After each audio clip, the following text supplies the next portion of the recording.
I mean, in the very beginning, I had access to this equipment, and there was a world where I didn't want to waste the opportunity to play around with the camera and the lights. That's why I'd called you and said, hey, let's do a camera test. I wrote a 5-page screenplay, and it was really just the dinner scene.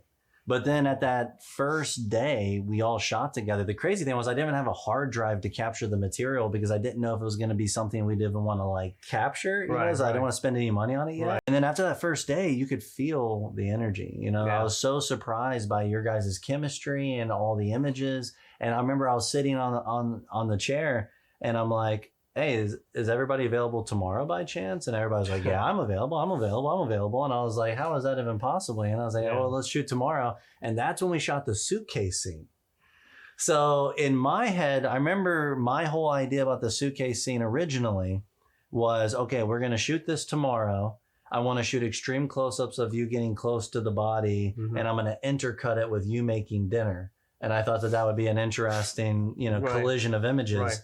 So what was that like being, because that full suitcase moment was a 10-minute uncut take that you see 4 minutes of in the movie. Well, I trust you implicitly. So when I went out not thinking what I was going to do with the body. It's a dead body. Okay, whatever, figure out. But then you whispered, you said, touch him.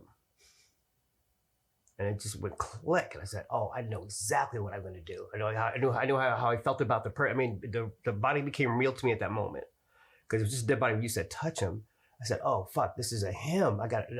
I got it. Everything just went click. And everything happened organically. Because you gave me that cue, that light to start from. That was just the right thing to say. And it made everything went click. And I knew exactly where I was. I had all these feelings for it.